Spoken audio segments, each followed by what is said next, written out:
ലൈവില് ഇപ്പോൾ പ്രത്യേകിച്ചൊന്നുമില്ല അവർക്ക് ചെയ്യാൻ വേണ്ടിയിട്ട്. ക്യാപ്റ്റനായ ആദിൽ തന്നെ ഒരു പുതിയൊരു ഐഡിയ കൊണ്ടൊക്കെ വന്നിട്ടുണ്ടായിരുന്നു. മുന്നത്തെ സീസണിലൊക്കെ നമ്മൾ കണ്ടിട്ടുള്ളതാണ്. അത് കുറച്ചുകൂടി ബെറ്റർ ആയിട്ട് തോന്നി. ലൈവ് കുറച്ചുകൂടി ആക്റ്റീവായിട്ടൊക്കെ തോന്നി. ഇപ്പോൾ ലൈവ് സ്റ്റോറി പറയാൻ പറ്റാത്ത കുറച്ച് പേരുണ്ടല്ലോ, അല്ലെങ്കിൽ മുഴുവിപ്പിക്കാൻ പറ്റാത്ത കുറച്ച് പേരൊക്കെ ഉണ്ട്. അപ്പോൾ അവരോട് ഫ്രീ ടൈം ആയിട്ടിരിക്കുമ്പോൾ എല്ലാവരും ഒരുമിച്ചിരിക്കുന്ന സമയത്ത് ഇതൊക്കെ പ്രസൻറ്റ് ചെയ്യാൻ ഒരു അവസരം കൂടി കൊടുത്തിരിക്കുകയാണ്. അതൊരു പക്ഷേ പ്രേക്ഷകർക്ക് ആഗ്രഹം ഉണ്ടാവും ഇതൊക്കെ ഇവരെക്കുറിച്ചൊക്കെ കൂടുതൽ അറിയാനായിട്ട്. അപ്പോൾ ഇന്ന് ലക്ഷ്മിയാണ് വന്നത്. പ്രേക്ഷകരെയും ബോറടിപ്പിക്കാതെ അത് കൊണ്ടുപോകാനായിട്ട് അതിലത് ഹാൻഡിൽ ചെയ്യാനായിട്ടൊക്കെ നോക്കുന്നുണ്ട്.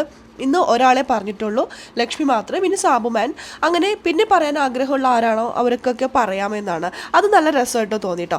ഓറടിച്ച് അവിടെ ഇവിടെയൊക്കെ ഇരിക്കുകയാണ്. ആ സമയത്താണ് കേട്ടോ നിവിൻ എത്തിയിരിക്കുന്നത്. നിവിനാണെങ്കിൽ ലൂഡോ കളിക്കണോ പാമ്പും കോണി കളിക്കണോ ഇത് ഉണ്ടാക്കാനുള്ള പരിപാടിയിലാണ്. നിവിൻ്റെ കയ്യിലൊരു പേപ്പർ കഷ്ണമുണ്ട്. ഈ പേപ്പർ എവിടെ നിന്ന് കിട്ടിയെന്ന് വെച്ചാൽ പണിപ്പുര ടാസ്ക് ഉണ്ടായിരുന്ന സമയത്ത് ബിഗ് ബോസ് ഇവരുടെ ഡ്രസ്സൊക്കെ പാക്ക് ചെയ്ത് കൊടുത്ത ആ കവറില്ലേ, ആ കവർ എടുത്തിട്ട് അതിനകത്ത് സ്നേക്ക് ആൻഡ് ലാഡർ കളിക്കാൻ വേണ്ടിയിട്ട് ആ ഒരു സംഭവമൊക്കെ വരയ്ക്കുന്ന പരിപാടിയിലാണ് കേട്ടോ. അതിന് കളറൊക്കെ കൊടുക്കുമ്പോൾ നാച്ചുറൽ കളേഴ്സ് എന്നൊക്കെ പറഞ്ഞിട്ട് ഓരോരോ അവിടെയുള്ള ഉജാല, പിന്നെ പച്ചക്കറിയുടെ നീര്, പിന്നെ അങ്ങനെയുള്ള കുറേ സാധനങ്ങളൊക്കെ എടുത്തിട്ടൊക്കെയാണ് കേട്ടോ ആ കളറൊക്കെ അറേഞ്ച് ചെയ്യുന്നത്. എന്തായാലും ബിഗ് ബോസ് ചരിത്രത്തിൽ തന്നെ ആദ്യമായിട്ടായിരിക്കും ഒരാൾ പാമ്പും കോണി കളിക്കാൻ വേണ്ടിയിട്ട് ഉള്ള ഒരു ബോർഡൊക്കെ ഉണ്ടാക്കുന്നത് ചരിത്രത്തിൽ ആദ്യമായിട്ടായിരിക്കും. അപ്പോൾ നിവിൻ തന്നെ പറയുന്നുണ്ട്, ചരിത്രം കുറിക്കുകയാണ് ഞാൻ. പിന്നെ ഞാനോ, എന്നോടാണോ കളി, ചരിത്രം കുറിക്കുകയാണ് ഞാൻ.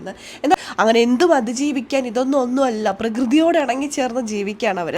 അപ്പോൾ നിവിൻ അതെടുത്ത് പറയുകയും ചെയ്തു, പ്രകൃതിയോട് ഇണങ്ങി ജീവിക്കുകയാണ് ഞാൻ എന്ന്. ആ ഒരു ഐഡിയ കൊള്ളാം അല്ലേ, അടിപൊളിയായിട്ട് തന്നെ പോകുന്നുണ്ട്. അല്പസമയം കഴിയുമ്പോൾ ബിഗ് ബോസ് ഒരു സീക്രട്ട് ടാസ്ക് കൊടുക്കും. ആ ടാസ്ക് ചെയ്യുമ്പോൾ രസകരമായിട്ടുള്ള എന്തെങ്കിലുമൊക്കെ ഉണ്ടാവുമായിരിക്കും. നമുക്ക് നോക്കാം അതൊക്കെ എന്തൊക്കെയാണ് പോകുക എന്നുള്ളത്, കാത്തിരുന്ന് തന്നെ കാണാം. അപ്പോൾ ലൈവ് അപ്ഡേഷൻ നമ്മുടെ ഈ ചാനലിലുണ്ടാകും. ആദ്യമായിട്ട് കാണുന്ന പ്രേക്ഷകരാണെങ്കിൽ കൂടുതൽ ബിഗ് ബോസ് ലൈവ് അപ്ഡേഷൻ ആയിട്ട് മറക്കാതെ യൂട്യൂബ് ചാനൽ സബ്സ്ക്രൈബ് ചെയ്യുക.